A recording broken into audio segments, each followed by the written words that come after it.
وَإِذْ قُلْنَا لِلْمَلَائِكَةِ اسْجُدُوا لِآدَمَ، آپ کو پتہ ہے سورہ بنی اسرائیل میں اللہ تعالیٰ کے احکامات بھی چل رہے ہیں، مشرکین کے بیہودہ مطالبے بھی چل رہے ہیں، اور ان کے جوابات بھی پھر صحابہ کرام کو اور نبی صلی اللہ علیہ وسلم کو حسن اخلاق کی ترغیب دی جا رہی ہے، اور ان کے بیہودہ مطالبے کے معجزے کیوں نہیں آتے ان کے جوابات بھی، اس کے ساتھ ساتھ پھر اللہ دلائل بھی دیتے رہتے ہیں۔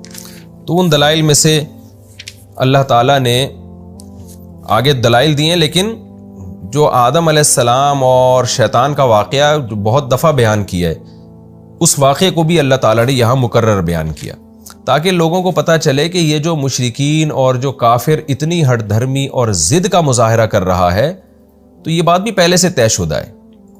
اس میں ان کافروں کی باتوں میں آ کے ان کو فالو کرنے کی ضرورت نہیں ہے، بلکہ یہ تو شیطان پہلے یہ کام کر چکا ہے کہ میں ان کو تیرے راستے سے روکوں گا میں۔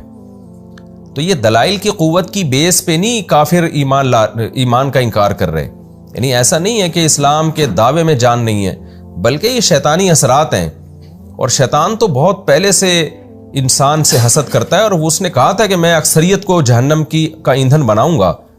تو یہ اس جو واقعہ ہوا تھا نا، اس کے نتیجے میں جو شیطان کو حسد ہوا، اس حسد کا نتیجہ ہے۔ تو لہذا اکثریت اگر گمراہ ہے تو اس کی گمراہی سے متاثر مت ہو کہ اگر اسلام دین برحق ہے تو اکثریت اس کو فالو کیوں نہیں کر رہی، تو اس بات سے بالکل متاثر نہ ہو، کیونکہ شیطان نے یہ عزم کیا تھا کہ میں اکثریت کو جہنم کا ایندھن بناؤں گا، اور وہ پورا زور لگا کر جو ہے وہ یہ کام کر رہا ہے۔ تو یہ شیطان ہے جس کو لوگ فالو کر رہے ہیں۔ اس لیے اللہ فرماتے ہیں وَإِذْ قُلْنَا لِلْمَلَائِكَةِ، اور اس وقت کو یاد کرو جب ہم نے فرشتوں سے کہا اسجدوا لآدم، آدم کو سجدہ کرو، فسجدوا الا ابلیس، سب نے سجدہ کیا مگر ابلیس نے سجدہ نہیں کیا۔ اس کا میں کئی بار اس کی تفسیر بیان کر چکا ہوں کہ یہاں ابلیس کا استثناء کیوں کیا۔ قال، ابلیس کہنے لگا اسجد، کیا میں سجدہ کروں لمن خلقت طینا، اس شخص کو، اس ذات کو جس کو تو نے مٹی سے پیدا کیا۔ یعنی اللہ پہ الٹا اعتراض کر رہا ہے کہ یہ کیسے میں یہ نہیں کر سکتا ہوں۔ قال ارأیت، پھر شیطان کہنے لگا اے اللہ تو بتا، ھذا الذی کرمت علی، یہ وہ ذات ہے جس کو تو نے مجھ پر فضیلت دی ہے، جس کو تو نے مجھ پر عزت دی ہے، یعنی توہین کر رہا ہے اللہ کے حکم کی کہ یہ اس میں کیا چیز ہے، سڑے ہوئے گارے سے تو نے اس کو پیدا کیا، تو میں کیسے اس کو سجدہ کر سکتا ہوں۔ اور پھر حسد کی آگ میں جل کے کہنے لگا لئن اخرتنی الی یوم القیامہ، اگر تو نے قیامت تک کے لیے مجھے مہلت دے دی، حیات اور زندگی دے دی، لأحتنکن ذریتہ الا قلیلا، چند لوگوں کے سوا میں پوری کی پوری اس کی ذریت کو اپنے کنٹرول میں لے لوں گا۔ یعنی کنٹرول میں لے کے کیا کروں گا، پھر اپنی مرضی سے میں ان کو گمراہی کے راستے میں ڈالوں گا، ایسا کنٹرول میرا ان کے اوپر ہو جائے گا۔ یہ شیطان کو پتہ کیسے چلا کہ چند لوگوں کو کے علاوہ سب کو کنٹرول میں لوں گا، تو ظاہر ہے اس کو آدم علیہ السلام کی صفات دیکھ کے اندازہ ہو گیا ہوگا، یا اس کو پتہ ہوگا اللہ تعالیٰ نے آدم علیہ السلام کو میں جو خاصیتیں رکھی ہیں، یا اللہ نے اس کو بتا دیا ہوگا جیسے کہ دوسرے مقام پر آتا ہے۔ تو قرآن ظاہر ہے ہر جگہ ہر چیز کی ڈیٹیل بیان نہیں کرتا، لیکن بہرحال شیطان کو یہ بات معلوم تھی کہ سب کو میں گمراہ نہیں کر سکوں گا۔ قال اذهب، اللہ نے فرمایا جا، یہاں جا کا مطلب کیا ہے کہ میں تجھے اور آدم کی اولاد کو چھوڑ رہا ہوں اپنے حال پہ۔ یہاں جانے کا مطلب یہ نہیں ہے کہ تو کہیں سے آیا ہے تو اب وہیں جا، یہ عام محاوروں میں بھی یہ جملہ استعمال ہوتا ہے کہ جاؤ بھائی جو کرنا ہے کرو تم۔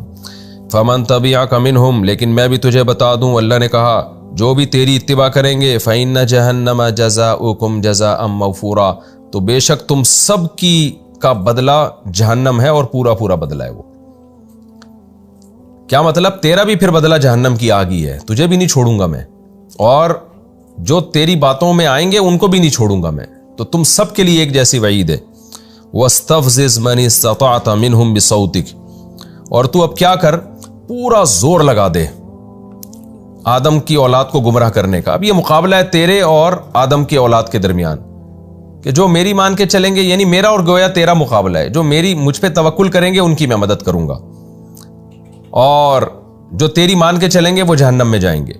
لہذا اب یہ کھلا مقابلہ ہے، میں بھی پیغمبروں کو بھیجوں گا، میں بھی پیغمبروں کے وارثوں کے ذریعے ہدایت کو دنیا میں پھیلاؤں گا، اور لوگ میری احکامات پہ قربانیاں دیں گے، لڑیں گے، خون بہائیں گے، اپنا اللہ کی راہ میں یعنی قربانیاں دیں گے، خون بہے گا ان کا، اور جیسے کہ جہاد میں ہوتا رہا ہے، قتل بھی کرتے ہیں اور قتل ہوتے بھی ہیں، تو خون بہائیں گے بھی اور اپنا بھی خون بہائیں گے۔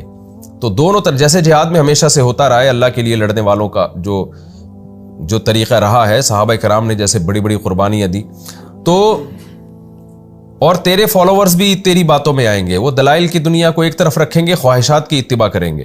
تو جب مقابلہ ہوتا ہے تو پھر ایسے ہی ہوتا ہے نا. تو اللہ نے بھی کہا وَاسْتَفْزِزْ مَنِ اسْتَطَعْتَ مِنْهُمْ، ان میں سے جس پر بھی تیرا بس چلے تو ان کے قدم کو اکھاڑ. اور اللہ نے کہا کیسے اکھاڑے؟ بِصَوْتِكَ، اپنی آواز کے ذریعے. آواز کا مطلب کیا ہے؟ دعوت. جب آپ کسی کو بلاتے ہیں نا تو آواز دیتے ہیں. تو عام طور پہ جب بھی کسی کو بلایا جاتا ہے اپنی طرف تو آواز دے کے بلایا جاتا ہے. تو مراد آواز نہیں ہے کیونکہ شیطان آوازیں نکالتا ہو، مراد دعوت ہے. اس دعوت کو صوت سے تعبیر کیا گیا ہے. صوت کہتے ہیں بے معنی آواز کو. اس کی انگلش میں مثال ملتی ہے نا، ایک ہے وائس اور ایک ہے ساؤنڈ. ساؤنڈ کسے کہتے ہیں؟ جس کا کوئی مطلب ہی نہ ہو. اور انسانوں کی جو بات ہوتی ہے اس کو وائس کہا جاتا ہے. تو اللہ میاں نے اس کی آواز کو ساؤنڈ سے تعبیر کیا ہے، یعنی اس کی توہین کے لیے کہ تیری دعوت جو ہے نا وہ کوئی مزیدار نہیں ہوگی، اس کا کوئی مطلب نہیں ہوگا. لیکن بے وقوف اور احمق لوگ اس بے مطلب آواز پر لبیک کہیں گے کیونکہ اس میں ان کو خواہشات پوری ہوتی نظر آئیں گی. اور قرآن کی جو آواز ہوگی وہ باقاعدہ آواز ہوگی، بامعنی، اس کا مفہوم واضح ہوگا، 2 اور 2 4 کی طرح. لیکن اس دعوت پہ لوگ لبیک نہیں کر رہے ہوں گے. تو اس لیے اللہ نے کہا تیری جو بے معنی آوازیں ہیں نا تو نکال کے لوگوں کو اس کی طرف بلا. اس آیت کی تفسیر میں علماء کرام نے موسیقی کو بھی شامل کی ہے کہ موسیقی کی دھنیں اور سریں جو اللہ سے لوگوں کو غافل کرتی ہیں وہ بھی اس میں داخل ہیں، کیونکہ وہ بھی ایک آواز ہے جو صرف آپ اس کے تانے بانے ملا کے اس پہ ناچنا شروع کر دیتے ہیں، انجوائے کرتے ہیں، اور اللہ اس کے رسول کو اور اس کے احکامات کو آپ بھول جاتے ہیں اور عیاشی کی طرف جانے لگتے ہیں. حالانکہ اللہ اس کے رسول کی دعوت میں جان ہوتی ہے، وہ دلائل پر مبنی دعوت ہوتی ہے. وہ بتا رہے ہوتے ہیں کہ اس کو تم فالو کرو گے تو یہ جزا ملے گی، اور اس کی مخالفت کرو گے تو یہ سزا ملے گی، اور اس کو اللہ تعالیٰ براہین سے اور دلائل سے ثابت کرتے ہیں. لیکن جو گانے اور موسیقی سننے کے عادی لوگ ہیں وہ صرف آوازوں کو دیکھ کر اس کے سروں سے متاثر ہو رہے ہوتے ہیں اور اس کے سروں کے پیچھے بھاگ کے قرآن کی دعوت کو چھوڑ دیتے ہیں. تو اس لیے اللہ نے فرمایا کہ تو اپنی آواز کے ذریعے جس طرح سے چاہے لوگوں کے قدم کو اکھاڑ. وَأَجْلِبْ عَلَيْهِمْ بِخَيْلِكَ وَرَجِلِكَ، اور پورا زور لگا دے، یعنی اپنے لاہو لشکر، اپنے گھڑ سوار اور پیادہ پا سپاہیوں کو کھینچ کے لیا انسانوں کے مقابلے میں. یہ کنایا ہے، یہ یعنی ایک محاورہ ہے کہ ہم کہتے ہیں نا اپنا لاہو لشکر لا کے تو یہ کام کر لے، اکیلا نہیں کر.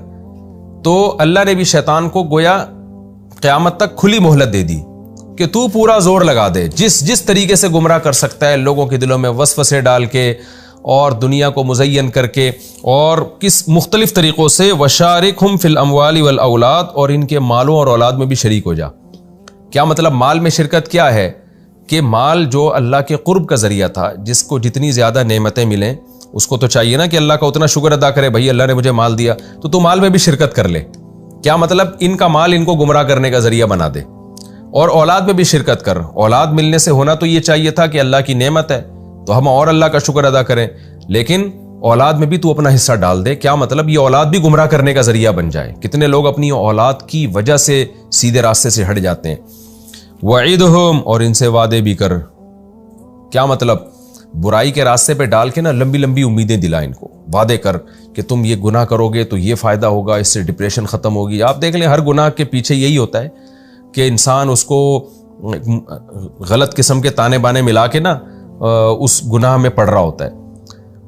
اور نشہ کرنے والے وہ سمجھتے ہیں اس سے ہماری اسٹریس ختم ہو جائے گی، زنا کرنے والے سمجھتے ہیں کہ ہم ایک ڈپریشن ختم ہو جائے گی، اور عیاشی ہم کریں گے تو پھر یہ ہوگا وغیرہ وغیرہ. اب اس کی میں ڈیٹیل میں نہیں جاتا. تو اللہ نے فرمایا ان سے وعدے بھی کر تو، یعنی اللہ گویا اس کو، یہ تحدید کہلاتا ہے یہ عمل. اس کا مطلب یہ نہیں کہ اللہ اس کو پرمیشن دے رہے ہیں، بلکہ اس کا مطلب یہ ہے کہ اللہ اس کو کہہ رہے ہیں کہ تو نے جو اجازت مانگی ہے نا کہ میں ان کو گمراہ کرتا ہوں تو ہر طریقہ استعمال کر لے. باقی اس پہ شیطان کو سزا ملے گی کہ تو نے ان طریقوں کو استعمال کیوں کیا.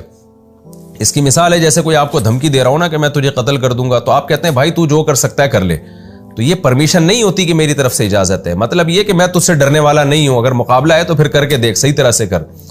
تو شیطان نے بھی جب کہا اللہ تعالیٰ کو کہ میں یہ کروں گا تو اللہ نے کہا کہ ٹھیک ہے پھر میرا تیرا مقابلہ ہے، تو نے جو کرنا ہے وہ تو کر کے دکھا. لیکن آگے اللہ نے کیا فرمایا کہ 2 باتیں فرمائی. وما یعدہم الشیطان الا غرورا، اللہ نے ہمیں تنبیہ کر دی کہ دیکھو شیطان تم سے جو بھی وعدے کرے گا دھوکے پر مبنی ہوں گے. وہ بڑے سنہری باغ تمہیں دکھائے گا کہ ویژن ہے. جیسے آج کل جو مذہب کو نہیں مانتے نا موٹیویشنل اسپیکر، وہ جس طرح کے فضول دعوے کر رہے ہوتے ہیں، پھر یہ ہو جائے گا، پھر یہ ہو جائے گا، اور حالانکہ ان کی دعوت میں خدا کا کوئی تذکرہ ہی نہیں ہوتا اور جنت جہنم کا کوئی تذکرہ ہی نہیں ہوتا، اور بڑے بڑے سنہری باغ دکھائے گا، لیکن وہ باغ دکھاتے ہیں سنہری باغ بڑے بڑے. یعنی جو مذہب کو نہیں مانتے موٹیویشنل اسپیکر، آپ دیکھیں وہ کیسی باتیں کر رہے ہوتے ہیں، کیسے بڑے بڑے سنہری باغ دکھا رہے ہوتے ہیں. تو اللہ کہتے ہیں کہ یہ سارے جو اللہ کو بھلا کے یا اللہ کی نافرمانی کر کے جتنے بھی وعدے ہیں، جتنے بھی سنہری مستقبل ہیں اور کامیاب مستقبل ہیں، یہ سب شیطان کے وہ دھوکے ہیں، شیطان کے وہ وعدے ہیں جو نرے دھوکوں پر مشتمل ہیں. تو یہ اللہ نے ہمیں بتایا. آگے اللہ تعالیٰ کہتے ہیں میں نے شیطان سے کیا کہا. شیطان نے جب کہا نا کہ میں یہ سب کچھ کروں گا، تو اللہ نے کیا کہا، ان عبادی لیس لک علیہم سلطان، تو پورا زور لگا دے ان کو گمراہ کرنے پر، لیکن میرے جو بندے ہیں تیرا ان پر زور نہیں چلے گا. کیوں نہیں چلے گا؟ وکفیٰ بربک وکیلا، تیرا رب کارساز ہونے کے لحاظ سے کافی ہے. یعنی جو اللہ پہ اعتماد کریں گے، توکل کریں گے اور یہ عزم کریں گے کہ ہم نے شیطان سے دوستی نہیں کرنی، تو پھر اللہ ان کو بچائے گا. پورا زور بھی تو لگا دے گا، تیرا وہ زور ان پر نہیں